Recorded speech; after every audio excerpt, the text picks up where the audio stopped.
வீட்டுக்குள்ள திடீர்னு ஒரு வெறி நாய் வந்துருது. அத பார்த்ததும் அக்காவும் தம்பியும் மாடியில் இருக்க அவங்களுடைய ரூம்குள்ள போய் ஒளிஞ்சுக்கிறாங்க.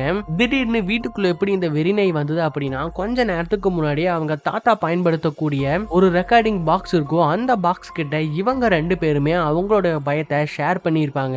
ஆனா அந்த ரெக்கார்டிங் பாக்ஸுக்கு பயத்துக்கு உருவம் கொடுக்கக்கூடிய சக்தி இருக்கு. அதனால இவங்க எதை பார்த்து பயப்படுறன்னு சொன்னாங்களோ அந்த பயத்துக்கு அந்த பாக்ஸ் உயிர் கொடுத்துருக்கு. அதே சமயத்துல இவனுடைய அக்காக்கு அவளுடைய ரூம்ல எப்பவுமே ஒரு பேய் இருக்கிறதா அவ பயந்துகிட்டே இருப்பா. இப்ப அவளுடைய பயம் உண்மையாக்குற மாதிரி அங்க ஒரு பேய் வந்துருது. இப்ப இவங்க 2 பேருமே கீழே வந்து கதை ஓபன் பண்ண ட்ரை பண்றாங்க. ஆனா ஓபன் பண்ண முடியல. இப்ப அவங்க தாத்தாக்கு கால் பண்ணலாம் ட்ரை பண்ணி பார்த்தா அந்த மொபைலே மெல்ட் ஆயிருது. இப்ப இவங்க 2 பேருமே எதை பார்த்து பயப்படுறாங்களோ அதுக்கு முன்னாடி மாட்டிக்கிட்டு இருக்காங்க. இப்ப இவங்களுக்கு ஒரே ஒரு வழிதான், அவங்க பயத்தை எதிர்த்து போராடணும். அப்படி இல்லைன்னா அதுக்கிட்டயே அவங்க இறந்து போயிருவாங்க. சோ அவங்க 2 பேருமே அவங்க மனசுல இருக்கிற அந்த பயத்தை போக்கணுதும் அங்க இருக்கக்கூடிய அந்த 2 உருவமும் மறைஞ்சு போயிருது.